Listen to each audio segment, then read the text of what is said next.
Hello and welcome to BlanCast, episode 2. Today I'm joined by Mital. How are you doing, man? Yeah, I'm doing good, man. I'm doing good. And Lusanda Cherwa. How are you doing? I'm doing good, thanks. No complaints. Oh, no? Okay. Considerably happy concerning the World Cup itself. I'm still happy of that. Uh we're gonna just go into detail about, the World Cup. Particularly the final because yeah, it was a final and a half, and absolutely amazing. Both teams, well, more Argentina at their peak. I'm not sure about France; they're absolutely terrible. But let's just start at the beginning. I feel like that's the best way to get into things. And going into the final, did you see any team that was gonna, you know, win this Sunday? Who did you have winning that match? I would say France. Um, I'm not a betting man, but if I was, I think I would have put money on France. I was more impressed with their performances. Not so much their performances, but the names on the team sheet and the depth of the squad had me convinced that they would beat Argentina. Yeah, they did look the favorite in the final, and to say they had a bad performance in the first half is an understatement, honestly.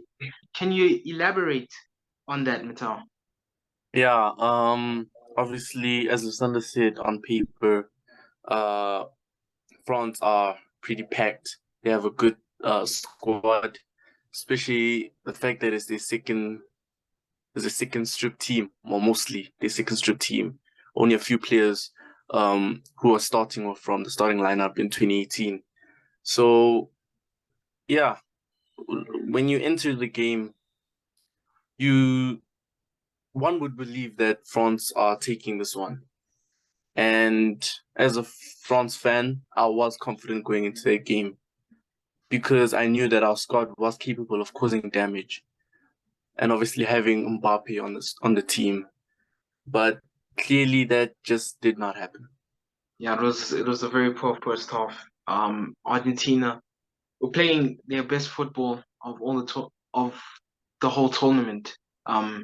In terms of the team performance, and to say I could see them playing in the final to begin with after the Saudi Arabia match was unbelievable. So yeah, I was very happy with them reaching the final, and I was even more happy when they scored those two goals. Let's speak about them more so the first goal. How did that happen, Sunday? The penalty. I think what happens is Dembele gets caught a little bit. Now, what he's trying to do is he wanted to cover for Kunde, who had just dropped in a little bit narrower in the back line. So he was doing his work, covering Angel Di Maria, who in the end proved to be the key actually for Argentina, at least for the first 60, 65 minutes of that match. And unfortunately, Angel's a very wily character. He's a smart dribbler. He knows exactly how to turn his man, how to beat him. And that's exactly what he did. He turned Dembele inside out before driving into the box. Now, after beating Dembele, what needs to happen is that Dembele needs to think about what's going to happen in the box as a defender would think about it. But unfortunately, that's not what he is. And so he makes the error of getting too close to Angel. And in the end, there's not too much contact. It's a bit of a dodgy penalty, some would say. But the amount of contact that is there, the point is, Dembele allows the referee to have the question in his head. The question is asked of the referee, you see, and it's not a clear cut non penalty or penalty. He makes it, he puts some doubt in the referee's mind, and you never want to do that. So at the end of the day, the referee decides to point to the spot, and VAR felt there wasn't enough evidence to overturn it. But it was a bit poor from Dembele's side. I don't want to blame him too much because he is not a defensive player, but yeah, that was an error in judgment there. And it was a very calm penalty from Messi. Argentina's second goal was much better. I can see Lusanda's face lighting up as I'm speaking about this. Would you like to elaborate on that goal as well? Yeah, to me, that was one of the finest goals of the tournament. And I know that there are many people who would look to in the final, they would say, well, it wasn't even the best goal in the final. But I personally feel that that was pretty much the essence of what football should be about because it was almost the entire team was involved in that move. It comes from a clearance from the right hand side of Argentina's side. And then the ball's played into the middle of the park to, I believe it was Enzo Fernandez, who shifts it on for Messi. And from there, it seems like a house of cards starts collapsing because France is caught a little bit too high up the pitch themselves. And Messi, just being the great genius that he is, takes one touch and then flicks it with the outside of his boot to the right-hand side where Julian Alvarez is in space. He picks it up, and before the commentators can properly finish gushing over Messi's touch, he releases the ball forward for McAllister, who would run into space. And now at this point, Varane has been moved out of position. Theo Hernandez is out of position. The whole back line is at sixes and sevens. And McAllister's played on side by Upamecano, I believe it is, who was on the right-hand side, or RCB position for you FIFA fans, of the front center half positions. And McAllister gets the ball. Upamecano now doesn't know whether he should stick or twist. Should I press McAllister or should I just worry about Angel behind me? And by then it's a bit too late. McAllister makes a decision quickly. Through ball, Angel Di Maria gets onto it, makes one of those Ozil-esque finishes where he hits the ball into the ground over the goalkeeper Lloris and goes wheeling away with that celebration of his, right? So, Yeah. I mean, an incredible move that everybody around the world was quite impressed by. And I think at that point it's fair to say that Argentina were a better team or were clearly the better side, as you've already said. So France had a lot of work to do from there. Yeah, they did. And France, we didn't really see that until later on in the game. Would you like to speak more about that, Victor? The beginning of the match, Argentina were really doing well. Really, they already scored 2 goals, and France are down. And so now, obviously, Deschamps is nervous. Deschamps is shaking, and he does not know what to do. And he's panicking and doesn't keep his cool and decides to make 2 substitutions, Dembele out and Olivier Giroud out. The fastest substitution made in a World Cup final. I personally think Deschamps lost it. I think he just panicked, and it was near half time. I don't know why I couldn't wait. I don't know why I had to make those substitutions that early, but it later impacted the game. But immediately, I don't know about that. I feel like immediately things still stayed the same in a way. Here and there were differences. Kolumwani did some things here. Just there were a few disturbances, but then I think it was second half where you can really see the difference in the way that France played. And I feel like in the second half, you can see the effect that those substitutions had. But in the first half, in my opinion, I just feel like it wasn't necessary. And I think he panicked. Don't you think he was sending a message though to the rest of the squad? Maybe, but why didn't he do it in second half? Why didn't you do it in the second half? Because by doing it in the first half, you send a message to the squad. You can't perform like this anymore. That ends now. Not? Okay, you could have done it maybe that's during true. half time. I feel like he should have done it half time. The message thing, maybe, away. But I mean, look, I feel like he was sending a message to Argentina, maybe at best, or to the world. I mean, if he was sending a message to his players, maybe it did work, but I feel like he could have still had done it in the dressing room. Yeah, that's a very interesting point. Speaking of the second half, I feel like, not only were France starting to get into the game, but Argentina, being that it is the World Cup final, in my opinion, I think that they were trying to be a bit more defensive, especially when that started happening in late on the game, and that's when France really started to cause havoc. And yeah, it started to get worse and worse until the point of no return, which was the first penalty given. Matar, would you like to explain how that happened? Yeah, so first penalty, um France were now like really attacking, first of all, in the second half. So at this point they really tried to push. And so then Kulumani was tackled by Otamendi. But then obviously, yeah, the penalty is given to Mbappe, and then Mbappe slots it home, as normal, not surprising. Against Martinez, who's that? Like, come on, bro. Yeah, and I I think this is quite known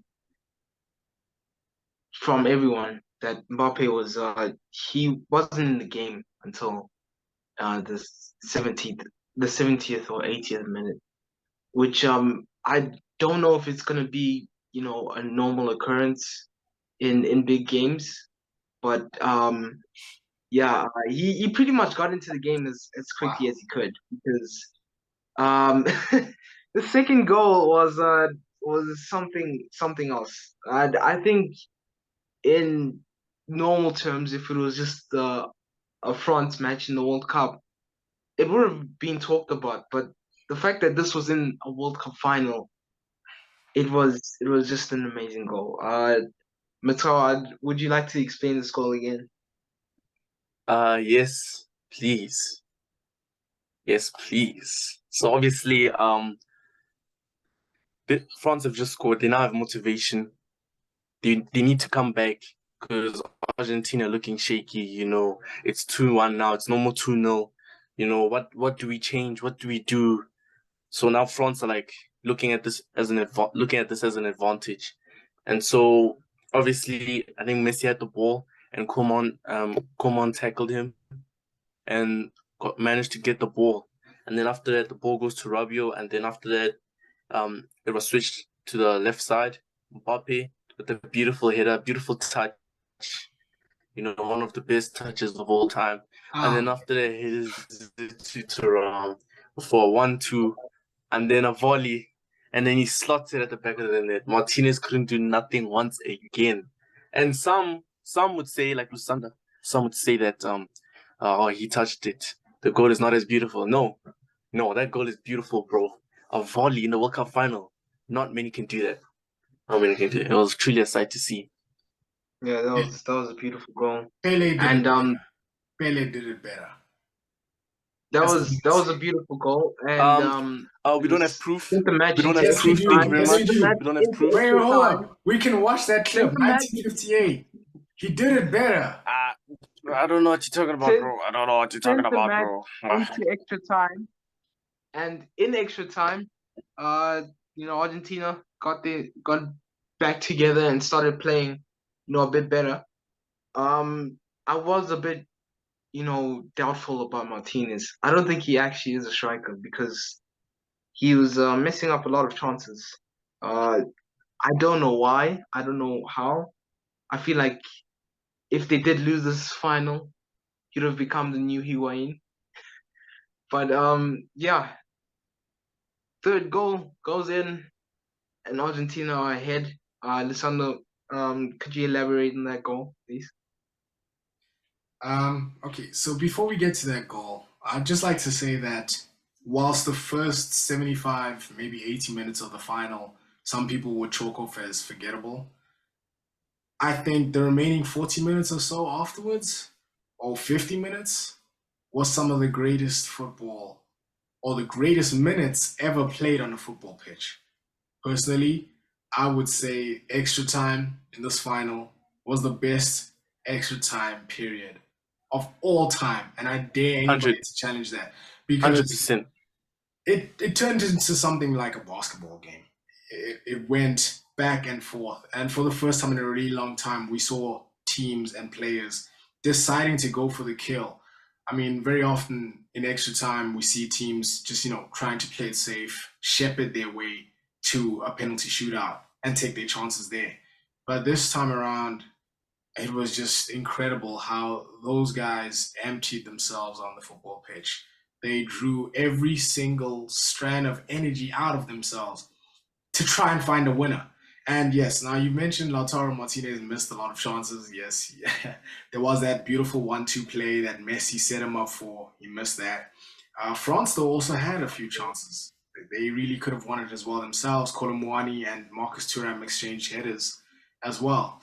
But now coming to the Messi goal, it was a strange moment in the match. You found Lautaro Martinez takes down the ball from a clearance from deep in the defense. And it's a beautiful touch. I guess something he didn't show too much of in the final. But in this moment, his touch was immaculate. He takes it down and lays it off same time for Lionel Messi. And then what happens is Messi plays it into, I forget if it was Julian Alvarez or Enzo now. Oh, Alvarez was off the pitch at this time, right? Yeah. You guys, you'd correct me on who it might have been. But in any case, I'm going to go with Fernandes for now. Fernandes plays it through for Martinez, where if we were to pause the play right there, people would say, maybe this is offside. It looked like an illegitimate play. But anyways, he receives the ball. He takes a vicious shot at Lloris's goal. Lloris manages to put up a strong right hand and saves it, but only for the ball to fall to who? The little man himself. Messi has continued, followed up the shot. He's gotten into the box, and with his right leg of all parts of his body, he finishes, and the ball crosses the line. Jules Koundé tries to clear it off, but he fails. It's a goal in terms of the ball going over the line, but there was confusion because the assistant had waved his flag, and people were wondering whether or not he was signaling offside. Referee had signaled the goal. There was confusion for a few seconds. And I remember from where we were watching, I was the only person in the room, or at least it felt like I was the only person in the room who was shouting to everybody else, like, yo, the referee has awarded a goal. He's awarded a goal. And I remember you, Lonele, you were saying, nah, it's offside, it's offside. People didn't want to celebrate. But then in the end, we finally did. And it was 3-2 to Argentina. And I remember seeing a bit of footage of Messi crying as well after having scored that goal. He was overcome with emotion for a moment there, but then he makes his way back to his half of the pitch. And I think everybody at that moment thought this World Cup final was finally over. Until the corner. Now I'm just gonna briefly explain this because I don't want to ask a question about this. I feel like it might take a bit too much time. But this corner comes in. Now Konate, I think, did use the ball went to his hand, to his arm. Am I correct, guys? And it then went out. Here we go Shot again. Melina got Montiel. Oh, okay. And yeah, it's a pen. It wasn't supposed to be a pen. Yeah, refs made a decision that was wrong, but to be fair to them, I think Listen to this guy. Listen to this guy. It was only reviewed once. To be fair to the refs, so I don't blame them entirely. Well, it shouldn't have been a pen. I do say this again. It shouldn't have been a pen. Mbappé scores. It's 3-3, and it seems like maybe the match might slow down a bit. Maybe both teams would finally settle for penalty shootout. Lucinda, I think you can explain the rest of what happened afterwards because it was anything but that, wasn't it? Yes, you can say that again. I mean, in keeping with the entire World Cup, the drama of the World Cup, and of this extra time period in particular, it seemed like everybody just got a new lease of energy. Now, I think it's important to point out that Argentina were the only team who felt like they'd gotten a knockout blow at the end of the 90 minutes. I don't know if we'll get a chance to, but I was going to share a quote with you, what Rodrigo de Paul said after the final itself. But for now, I'm going to bookmark that and then continue with what I'm saying here. So there was around about 6 minutes left on the clock before extra time would run out. No, 4 minutes left, sorry, on the clock before extra time would run out. And then subsequently, we got 3 minutes added extra. So for those 7 minutes, it was electric. Teams going back and forth, players making mistakes or finding little moments of genius themselves to try to unlock defenses, and then players were blocking them away. There was now, unfortunately, I believe the Martinez chances that we were speaking about, him being a Higuain and so forth, came a little bit before this time, in extra time that we're speaking about. I remember Acuna playing an outside boot pass, like a Trivela pass with his left foot for Martinez, who shot, and then Upamecano saved. That was crazy. Like Acuna, I had no idea he was capable of something like that. And that just was one example of the many times in this final where players were just shocking us. I mean, wow. I think we can all agree, though, there was one seminal moment in extra time when I think Upamecano clears the ball and it goes over the top of the Argentine defense and it drops on Colomwani's foot. And he's one-on-one with Emi Martinez. And in that moment, it felt like, to me at least, you know, that sinking feeling you get when you're taking a deep dive on an airplane, or maybe like you're on a ride at Gold Reef City or some theme park, and it just, you know, goes down, like the Tower of Terror. That sinking feeling, that's what it was like right there and then. When Muani got that ball, since I was wanting Argentina to win so much, it felt like that sinking feeling, like heartbreak. And then he takes this shot. Oh my word. And Martinez saves it. Greatest save of all time, guys. Come on. Let's just agree right now. Yeah. No, I don't know about that. Okay. Come on. That was the greatest save of all time. You were saying? Yeah. I mean, the save was wow. He basically hit it with the top of his laces. And remember, this is now 1 minute before added time and extra time was done. So it's the 122nd minute. The game is over. This is the last kick of the game. He takes a shot, blasts it towards the bottom corner. Emi Martinez saves it. Everybody starts breathing again a little bit. And then the ball rebounds into the Argentine midfield. They pick it up and they take a counter. Before you know it, Messi's got the ball. He slides it in for Molina, who crosses it in for Lautaro Martinez. One man in the box, open header. In true Martinez fashion, he misses it. And it was like, wow. Everybody's heart rate was beating to the maximum. And then, could you just pause? Could you just pause there? I actually would like to talk about that for just a bit later on. All right. Yeah. So at the end, extra time finishes. We go to penalties, and yeah, I think for me this is probably the only normal part of the game itself, because you know it didn't go to sudden death. At least I don't think so. I'm not really entirely sure how penalties work, but as far as I'm concerned, it didn't go to sudden death. But as any penalty shootout ever, it had so much pressure, and I think it all began when Mbappe started taking his pen. Could you describe that, Matar? Yeah, so obviously Mbappé already scored 2 penalties against Martinez. And on top of that, he already scored a brilliant volley, one of the best goals of all time. So now you have that hat trick, and now you have to do it again for your nation, for your team, and he's the first one up. If I'm being honest, I just like this whole thing of the leaders setting the tone for the team, especially how Mbappe, halftime, he's the one who motivated his team. He's the one who pushed his team. Team talk, pep talk, told them what they have to do, how they're going to do it, and encourage them.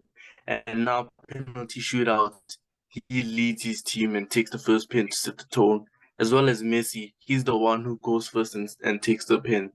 And I quite like that. I like that thing. I'm quite a big fan of it. And so then Mbappe, obviously, he scores for his team. And I was over the moon. I was happy.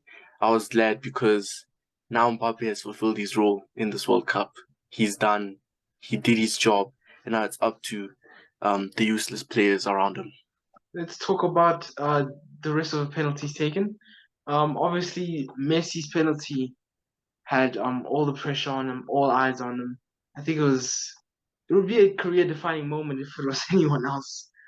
But he barely got it in, and yeah, wow, it was. I don't know how you can take such a cool penalty in such a pressurized moment because the whole nation, pretty much the whole world, focusing on you and seeing if you're actually going to um prove that you're the best when your nation needs you. So it wasn't a great penalty, but it was a good penalty that he did score. And yeah, moving from that much And pressure. wait, with that penalty, I just wanted to add quickly that he kind of got lucky there. Lloris had him. He knew exactly what he was doing. If you watch the penalty again, you'll notice Lloris steps to his left right when Messi's about to kick it and then changes direction because he knows how Messi takes penalties now. He knows Messi's waiting for him to show a direction and then he'll go the opposite way. So this time he decided to trap Messi and he almost had it. The ball came like this close from his glove. So yeah. Yeah, yeah. Luciano, could you just pretty much wrap up the rest of this pretty briefly, please? Well, how brief you want it. Montiel scores the winning pen. Nah, okay. No, look, what is interesting is I think Martinez is going to be studied in future in terms of how he takes or controls the whole penalty shootout situation. Because up until now, we haven't had a player who dominates that facet of the game. Penalties has always been a toss up, like a 50-50. But Martinez has changed it now. He is always the favorite. Whenever somebody comes to take up a penalty, he's the guy that you're worried about. And he's constantly taunting, getting into players' heads. You saw what he did to Chouameni. Before Chouameni takes that pen, Martinez throws the ball away. And remember, Chouameni is a young lad. He's a young player. He's feeling the nerves as it is. He's kicking the most important penalty kick of his entire life, and it might be the most important penalty kick of his entire life, going forward, as in forever and ever. So that moment was heavy on him, and Martinez got to him right there and then. He made him pick up the ball, sort of put him in that inferior position mentally. And unfortunately, Chouamini missed it, so that's going to be eating away at him as it is. And on the other hand, you have Lloris, who's pretty much a non-factor in penalties. He doesn't look like he's going to save anything. I mean, apart from that moment with Messi where he almost had him, he's just, I don't know, he's a passenger, He's like an image in the goals because every single ball is going past him whether you like it or not. And that's a sad thing. It's a disappointing thing for French fans to think about, at least. At the end of the day, Lloris was pretty much nothing in Non-existent. between the yeah, exactly. And Martinez, on the other hand, was a monster. And I guess you don't get points for guessing who ended up winning that penalty shootout. Yeah. Montiel's penalty, remember, he's the one who gave away the penalty for Mbappe, the last one, the equalizer, the 3-3. And he's the one who gets to take the winning penalty. I think that's quite fitting. And he scores, and the game's history changes forever from that moment. Yeah, I'm gonna say I think even Pickford has a better record in terms of saving penalties than Lloris. Anyways, I want to go back into the game, into the final, and just go into this defining moment, where Mbappe has the ball. I think it's past three added minutes of extra time. He gets the ball. He's defended by Romero, and at this point, I I was thinking maybe, in fact, I don't even remember what I was thinking, but I saw on the internet that someone was saying that Romero has got him. He's got him covered. And suddenly, within a blink of an eye, Mbappe gets past Romero, he gets past Paredes, and he's just a shot away from winning the final for France. Now, obviously, he didn't. The ball got cleared. And the reason I wanted to talk about this is because Mbappe, I feel like he's becoming a player um, where he can literally decide games for himself. And I think the first time I saw this, Facts. I think the first time I saw this was PSG versus Real Madrid in the first leg of the round of 16, where it looked like an absolute deadlock. Messi missed a penalty, and you couldn't split the teams there. And all of a sudden, Mbappe in the last minute gets the ball, gets past a few defenders, scores. I it's just something that you know is it's just unbelievable. I don't know where he's gotten that knack from, True. but it's something that if it gets built on more and more, he could be deciding another World Cup. It's quite scary. Would you like to elaborate, Matar? Yeah. I just wanna, you know, I just wanna add to that. Like, you're right. Mbappe's a monster, He's vicious and he's hungry. And if you're not giving the ball to him, if for example, if Argentina lock in Griezmann there, making sure he doesn't make the through ball for Mbappe. Mbappe will say, okay, I will fetch the ball, I will kill you guys, and I will score. Easy as that. And he has showcased that a number of times. And so, yeah, I think, especially in the World Cup, as you mentioned, this team, this Kamavinga, Nkunku, Chouameni, they will be matured. It will be now a mature team that is full of monsters who just want to go at it again. Look, Kylian Mbappe, an explosive player. I think from the first moment we saw him, I think we'll discuss that maybe sometime later, but it's quite clear that Kylian is here to stay. He's here to, as you said, define and decide major games. I don't think in the same way that someone like Messi has in the past. Maybe not even in the same way as Cristiano has, because I think Messi does it with moments of brilliance that we've never seen before. Ronaldo does it with volume. He scores 3-4 goals in quick succession. But Mbappe, it's more a thing of, I don't know if there's a right word for it, like thrust, like or explosiveness. He just has this impact where, I mean, even in the England game, you remember when he just skinned Kyle Walker. Had Dembele just put that ball in the net, it would have been an iconic moment for Mbappe. And that's just one of a series of moments where he's either almost had it or had it. And I think now that he's getting to this age, he's 24 now, now that he's getting to a time when he should be in his prime, we're going to get a lot more of that. So, yeah, watch the space.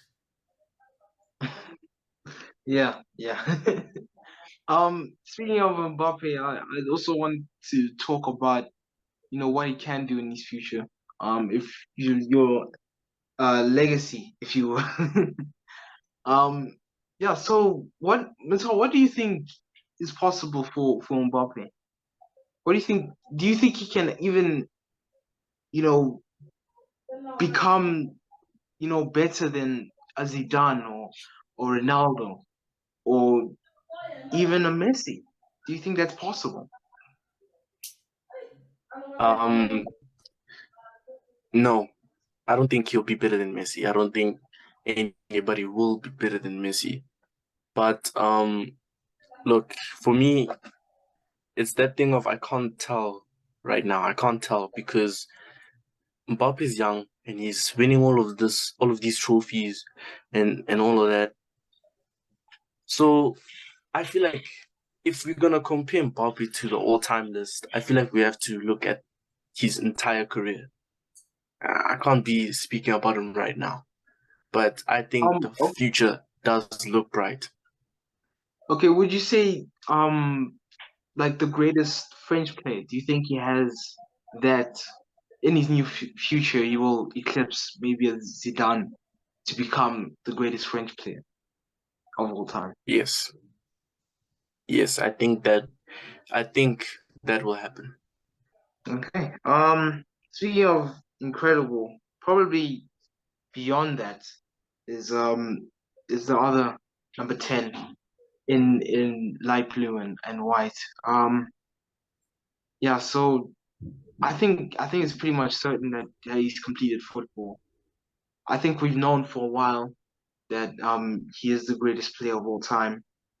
I think his legacy, when we look back on it, I don't know if in our lifetimes we're gonna see a better player ever. But I'm going to ask this next I'm gonna ask the next question is gonna be about this. But for now, what does he do now? What else can he do? He's done. He's conquered everything. What do you think he can do? Sunder, this is a genuine question because he hasn't he completed football? Well, yeah, I think it's hard to argue that he hasn't. He's won pretty much every single tournament that he's ever stepped foot in. Take a moment to think about that. Every single tournament. This guy has won the Under 20 World Cup. He's won the Olympics. That's how much he's covered. That's how complete he is in terms of success. So yeah, there's no questioning in terms of that, how complete he is. However, some might argue that he hasn't, succeeded in league football abroad. I do believe they've won the league at PSG, but some say that doesn't count. Maybe one thing that he might want to do is win the Champions League with PSG, but that we'll still have to get into. They have a good shot this season. We know that they have a tough first fixture in the knockout round. But yeah, if he can win that as well, I think everybody will go to sleep. I mean, right now everybody's kept quiet. He shut everybody up, but I think after that they'll close their eyes as well and just book it, go to sleep, just forget about it. I think by then there's really nothing you can say against him. For me, there's really nothing you can say. And also about that, I wanted to ask as well. There's been this GOAT debate for a while between Messi and Ronaldo, who's the greatest player of all time. Obviously now, hopefully everyone is, accepted. At least in the Messi versus Ronaldo case, then Messi is better. But my, what I've been thinking as well is that even before this World Cup, you know, I was already convinced. I didn't understand how people would watch Ronaldo and then watch Messi and still say that Ronaldo is better than Messi after the game because he just does everything. So I also just wanted to ask, do you think there was ever even um a reason to have a GOAT debate or even a GOAT debate? Um, like, do you think there ever was one in reality? That's what I want to ask. Between Messi and Ronaldo? Yeah. No, I don't think so. I think Cristiano Ronaldo is the greatest player of all time, and it should always. No, look. Honestly, it sounds ridiculous for me to say that. I think anybody who says that, it kind of sounds far-fetched to keep on speaking about Cristiano Ronaldo. How far into the conversation is he even in? I mean, he's a guy who doesn't have a World Cup. All the greats have a World Cup, or at least a World Cup final appearance. He's never even been to a World Cup final. So I think Messi's been quite clear of Cristiano Ronaldo for a while now. This just, it adds more to Messi's achievements that Ronaldo doesn't have. But never mind that. If we're talking about Lionel Messi now, we're talking about somebody who has to stand alongside Pele and Diego Maradona, and that's the list. I don't think you can look further than that. The greatest of all times ever, period. Those are the names that Messi should be standing with. And he might even be standing with the greatest sports people of all time, period. As in Michael Jordan or Muhammad Ali or Tiger Woods or Roger Federer or whomever, Novak Djokovic. I know people want me to say that. Whomever you want to put up in terms of all the greatest athletes of all time, Usain Bolt, Michael Phelps, that's where Messi is now. That's his category. And he might even be beyond some of those. So, yeah, I don't think there ever was a GOAT debate between Messi and Ronaldo. I think for Messi, he's got to look higher than that. Okay. I remember you asking what do we want Messi to accomplish, or what else is there to accomplish? There are two things that I really want him to do. Two things. And number one, okay, let me make it three things. Three things. There are three things I want him to do. I want him to win a Champions League with PSG and make that 5 Champions Leagues for his career. I want him to score the most Champions League goals, which would be tough if I'm being honest, but I feel like he's capable of doing such. And finally, I just wish he can score 26 more goals just to be the all-time greatest scorer of all time. Like, he can do it. He can surpass Ronaldo. Ronaldo is a nothing right now. He's literally nothing. No club, nothing. I feel like Messi can just break that point and just be the top goal scorer of all time. And if that happens, I'm sorry, but then everyone has to bow. Everyone has to bow. Oh man, this video is gonna get so much hate. This guy just said Ronaldo's a nothing. Oh man, Stop. Okay, He is though. Whoa, There's no whoa, team. hey, He's not in any move team. on. Let's move look, on. I don't want to get on that train. So yeah, I think let's Yeah, move on. let's move on to the review of the World Cup. I think we should just talk about different moments, the defining moments of the World Cup. I think there are much too many to mention. So we'll just go briefly amongst each. Obviously, I feel like the big one starting it is Saudi Arabia versus Argentina. In my opinion, I didn't think, you know, I didn't think it was that possible for Argentina to actually reach the World Cup final.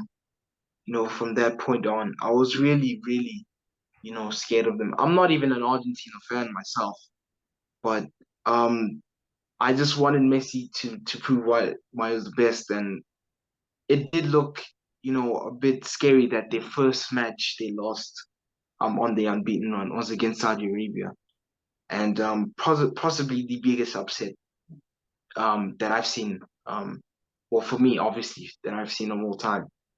But yeah, it was. I think that defines itself as World Cup moment and the biggest upset.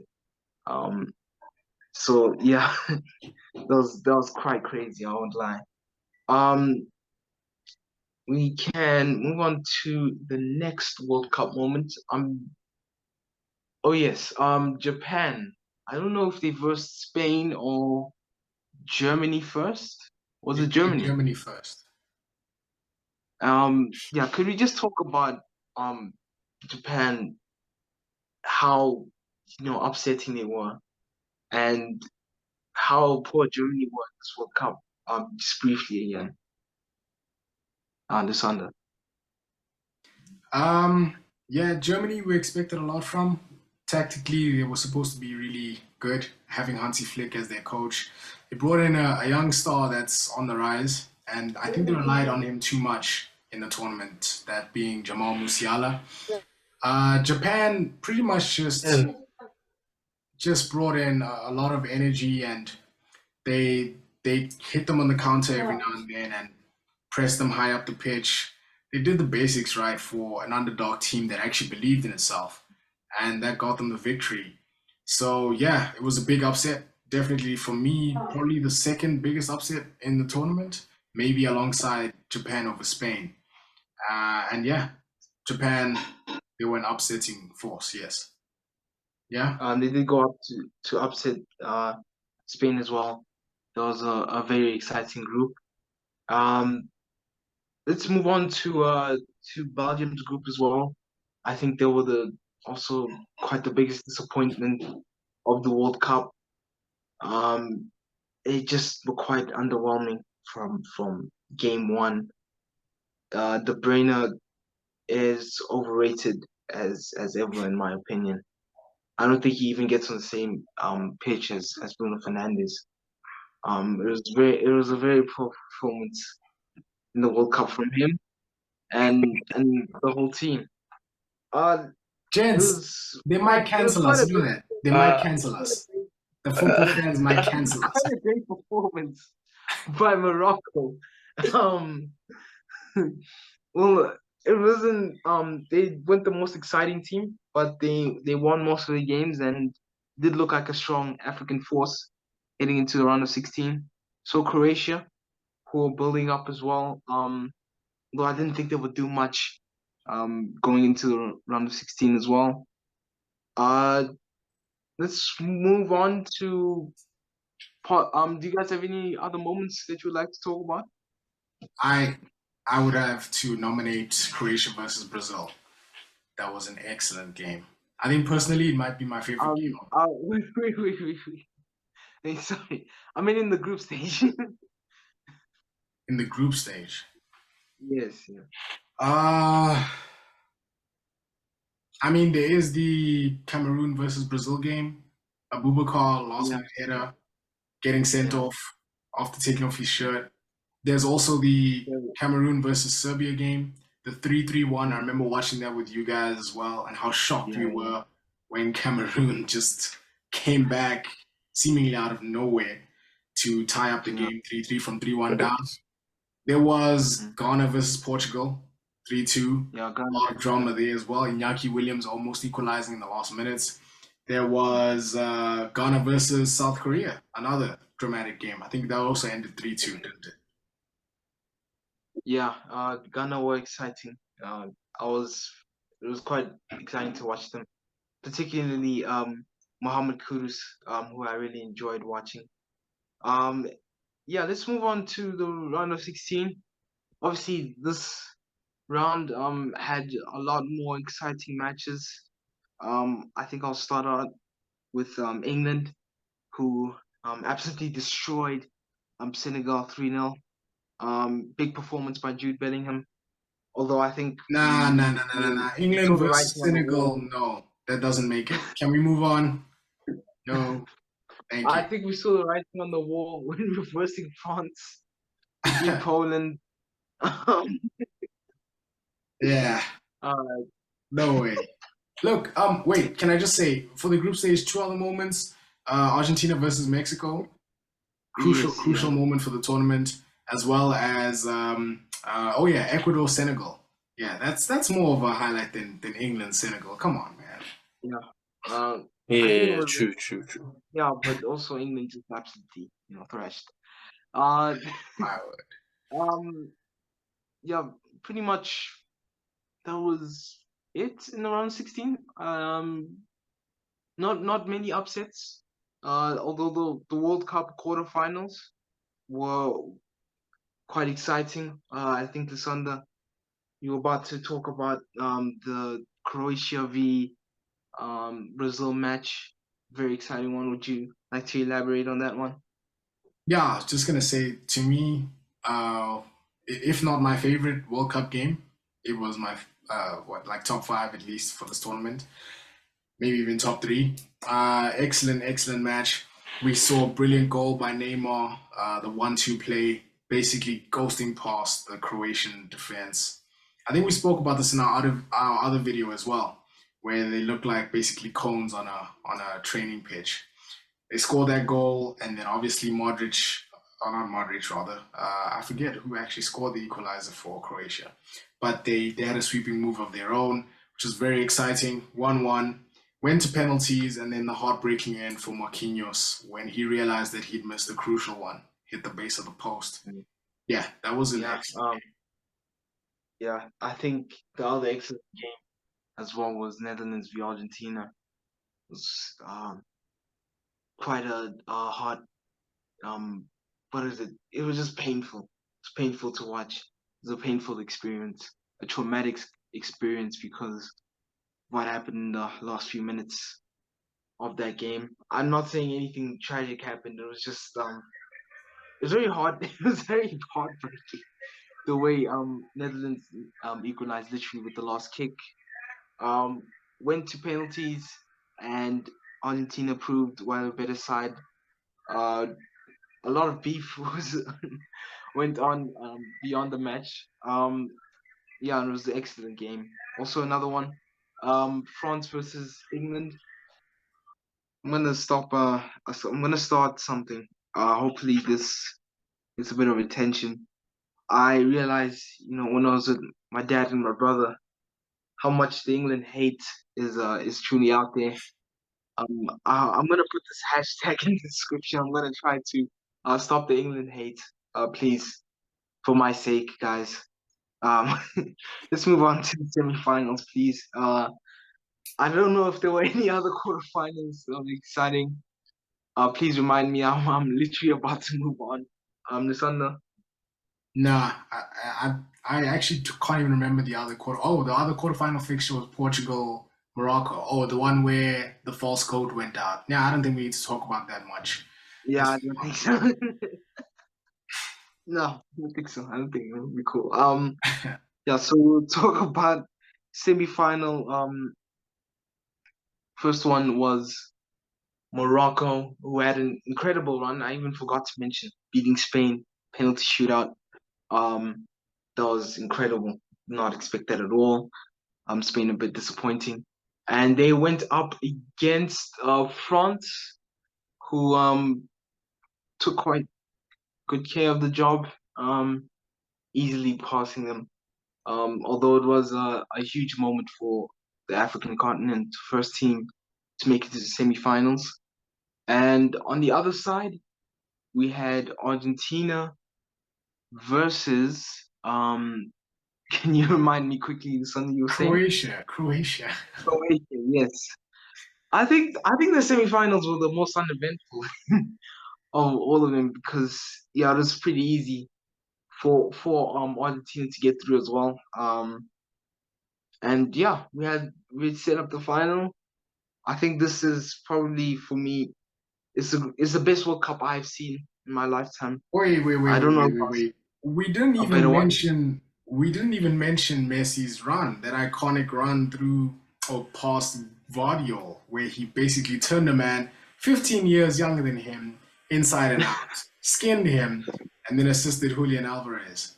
We also saw that interview with the reporter after that match and how she praised Messi, called him the captain, and said thanks for how he had touched everybody's lives back home and practically around the world. And he almost looked like he was going to cry there himself. I just have to say one thing because we were speaking about Messi's legacy, and after the World Cup, now actually having brought home the title that journalist said she was hoping that all Argentines were hoping that he would bring home. Just this quote by Rodrigo de Paul. He said, "This is now after the World Cup final. After conceding the second goal against France, we felt a shock, as if it was a complete collapse of all the parts of the body. Before extra time started, this is what Lionel Messi said. Do you not know football? Was it not expected that we would be scored against? Come on. The hero is the one who stands on his feet in the most difficult circumstances and returns again." Leo was pumped up, is what Rodrigo de Paul finishes off with. Mi capitano, the Argentines say. And yeah, nothing more to say about that. Yeah, nothing more to say about that. Unfortunately, Mital couldn't join us. Network was just letting him down a bit, so it'll just be us. It'll just be us now. Um, leading on. Let's transition into club football. I know it's gonna be a bit weird. Um, I was even thinking about this before the year started. Um, just having the World Cup in between is so different to before. But yeah, teams that are in good form, in the leagues, in possibly in the Champions League as well. Let's just look forward to round of 16. I'd first like to point out the team that really impressed me before the World Cup break was Napoli, and they really have a really good side. Would you care to elaborate, Sander? Yeah, I think Napoli. I don't know. It's hard to explain what it is about them exactly. I watched them. Sorry, could you just say who they versing in the round of 16? All right. They You were were saying? in Frankfurt, Eintracht Frankfurt. Oh, okay. So they seem to. All right. So Luciano Spalletti is a very experienced manager. We've seen him before in European competition as well. I remember seeing him whilst he was still coaching Roma, and they were a decent team at the time. They were playing Manchester United in knockout stages of the tournament on the regular, and that was Manchester United in their pomp with Cristiano Ronaldo Yeah. and co, and Wayne Rooney and Tevez.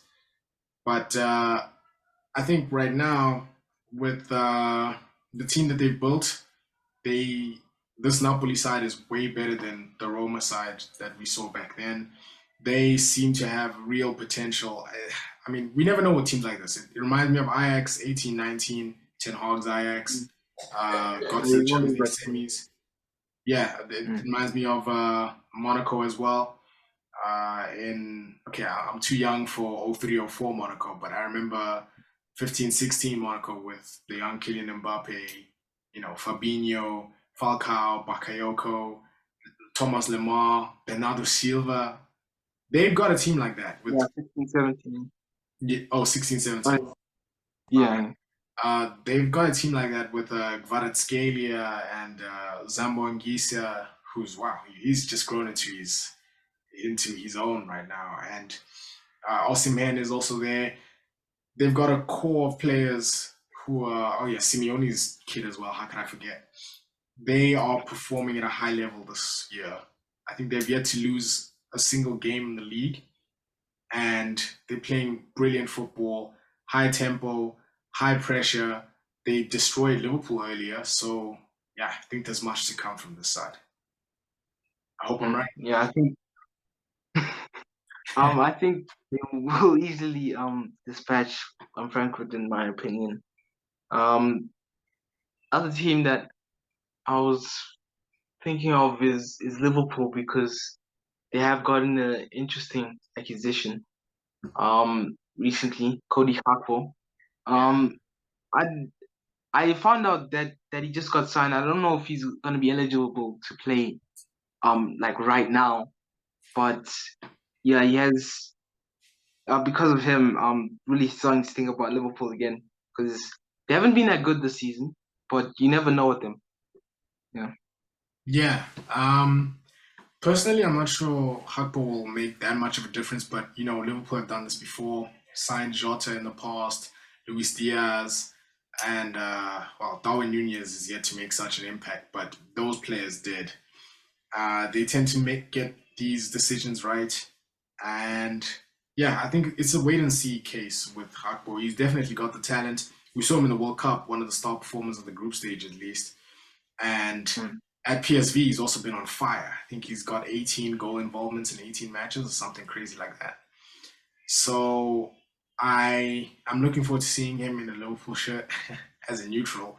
As a United fan, not so much. But I think at the end of the day, we'll have to actually.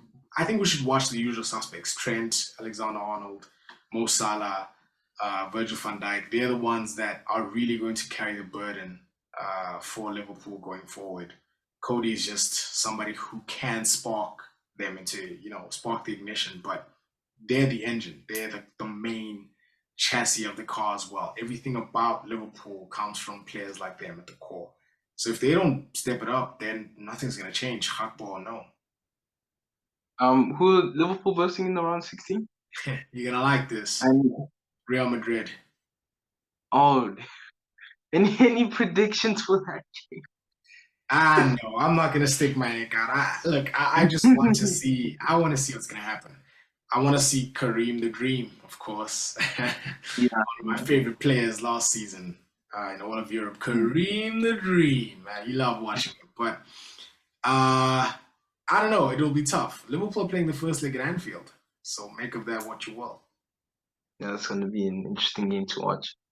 Um, I was gonna cover another team that hasn't been their best this season. The only reason I'm talking about Chelsea is because I did hear that there are a few links for John Felix to possibly join them. Now, again, I just don't understand Chelsea sometimes because the way they play absolutely confuses me. They have no striker. They play a sort of negative approach to football, and they just haven't been that good this season. Do you see any improvement from them? I don't know. It's tough to say as well. It's their first season under Graham Potter. And I mean, Graham Potter came in midway through the season. It's always difficult with a team like that. You don't know if there's gonna be a new manager bounce or perhaps it's gonna take time before the message gets through. I know that Graham Potter's a good coach, and I know that if his message does get through, they've got a high seating with him at the helm. I also know that they have a bit of an injury problem when it comes to players like Wesley Fofana and N'Golo Conte. Those are key players. Let them come back into it and maybe things will change. But for now, yes, you're right. They've been underwhelming in the league. In the Champions League, they've been okay. They did well enough to finish top of their group.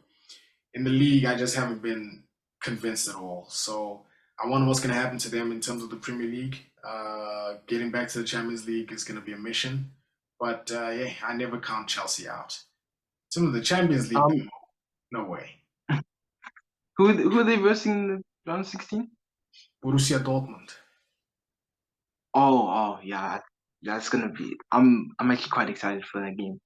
Um, Jude yeah, Bellingham. another possible, yeah, another possible Liverpool player. Um, let's speaking of, uh, he used to play for Manchester City, Jude Bellingham. I'm actually not sure about that. Are you sure you're not confusing him with Jadon Sancho? I know With Bellingham Sancho, played okay. for Burnley, I was trying to Birmingham. transition. Yeah, I was trying to transition to Man City. But anyways, Man City. Yeah, what a team they've got. Phil Foden, Jack Grealish, and the man in front. Phil Foden and Um, Jack Grealish are really going with yeah, them. yeah, yeah. Those are not Phil marquee Foden, Jack players. Grealish, Diaz, Edison, and obviously the man Kevin De in front, Bruyne. Say his Kevin name. De Bruyne. Kevin De Bruyne, a bit Okay. overrated. Ah, wow. And the man in front, the world champion Julian Alvarez, and also that other blonde guy who happens to be my favorite player as well. Oh yeah, the freak. Yeah, they have a quite scary team, and I'm just scared of Erling Haaland. I I just wanted to say as well before this season, I remember thinking of Man City as a unit team, like I'd be scared of the whole team, the way they play. But I feel like it's just for me this season, I've just been scared of one player and one only. And do you think the same way, or do you still think Man City are still, they still play well together? Um, I don't know. I think there are two different questions in there. As to whether Man City still play well together, that's tricky to say. I think they're a little bit reliant on Erling. It's not a bad person to rely on, but they are a little bit reliant on him. On the other hand, if we're talking about whether I'm afraid of just Erling, no way. I am afraid of far more when it comes to Man City. I think Kevin De Bruyne is still, I mean, no matter how overrated he is, Overrated. he's still a serious problem. He's probably the best midfielder in the Premier League. You have Joao Cancelo, who is arguably the best fullback in the Premier League. You have Riyad Mahrez, Bernardo Silva, Phil Foden as well can chip in. They've got a lot of options in attack that are dangerous players. So I'm worried about that. And even Rodri right now is contributing both in front and at the back.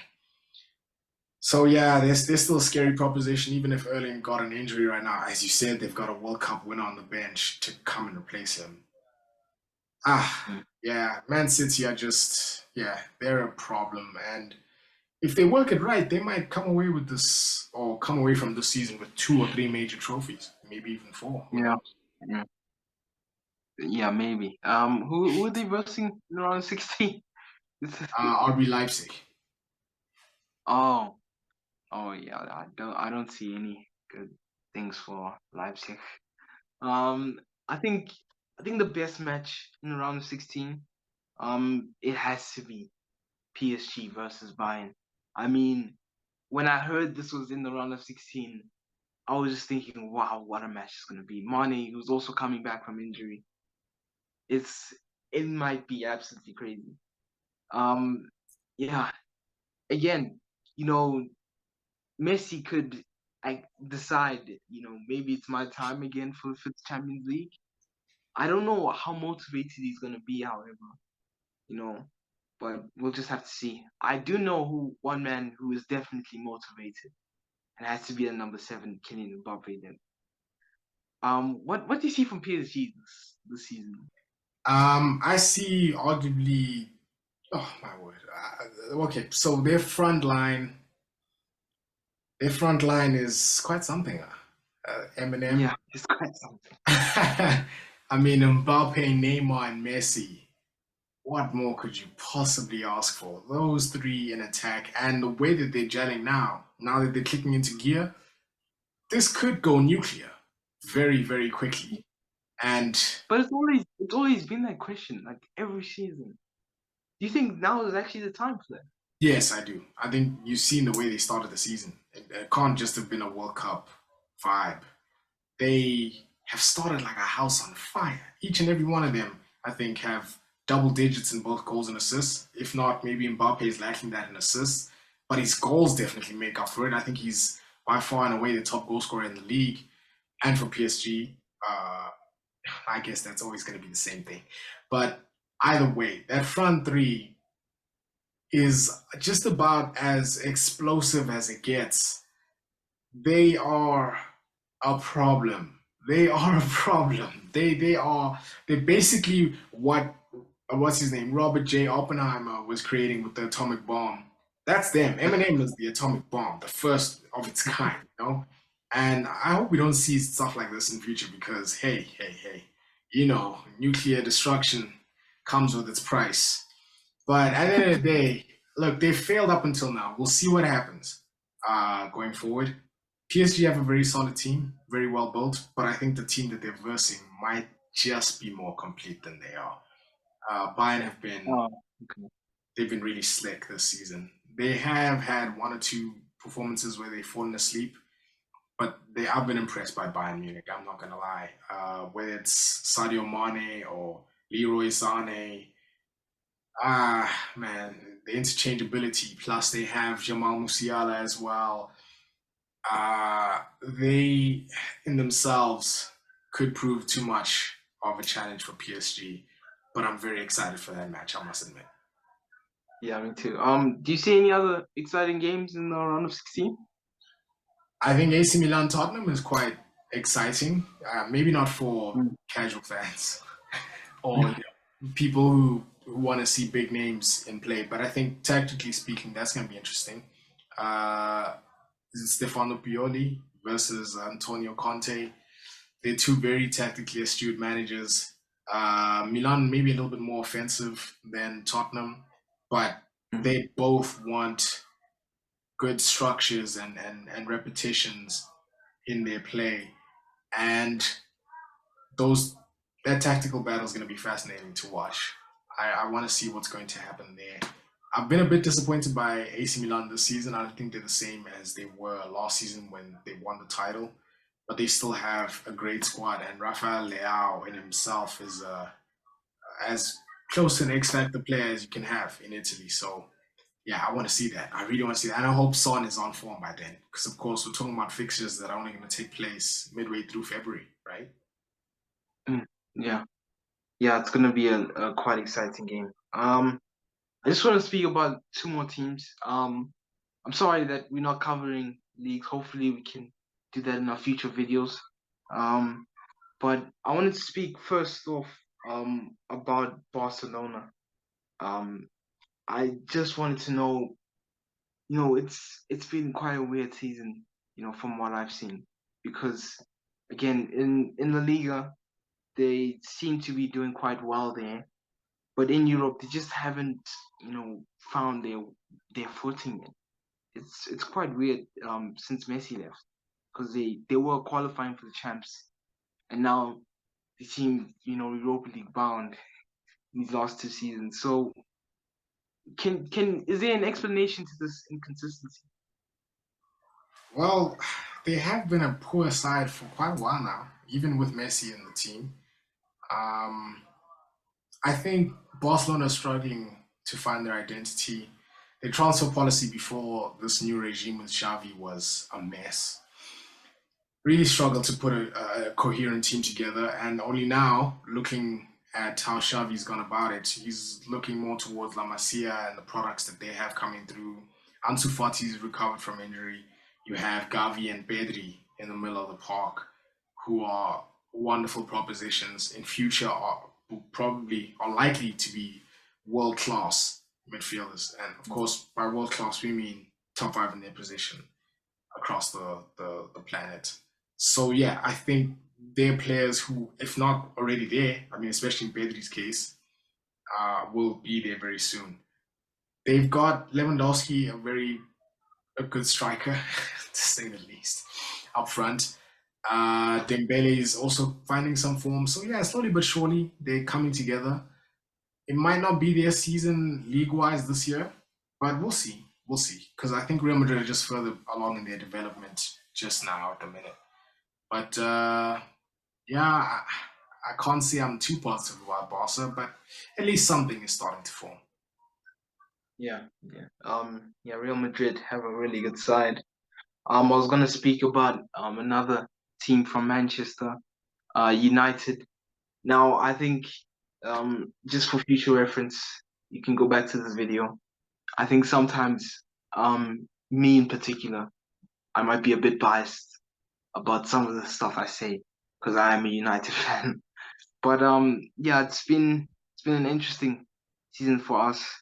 Um, yeah, it's just been a quite crazy. I don't know what to expect.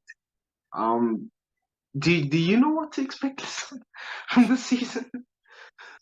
Um, no, I don't know what to expect, but I know what I'm expecting.